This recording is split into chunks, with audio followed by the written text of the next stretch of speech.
Et à l'occasion, il y a fête dédiée à travailleurs nyonso ya mboka na biso mardi 1er mai.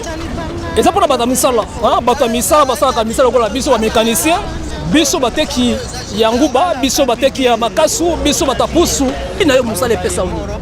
Oui, je veux travailler au moment les foot nango. Je veux travailler pour un sentiment, je veux travailler pour mon travail, je veux travailler pour au baxer moi implicitement bon dans ma vie. Donc on a au baxer implicitement dans ma vie. En tout cas, faut travailler pour ça, faut travailler. Donc on a la réussite mon côté. La vie nangai apportant ngai babilo rebelle. Moi belé vraiment. Attends na musala ya grave tenate ya ba KDT PDGT mais na ninga na lukaka tukande na bosaka.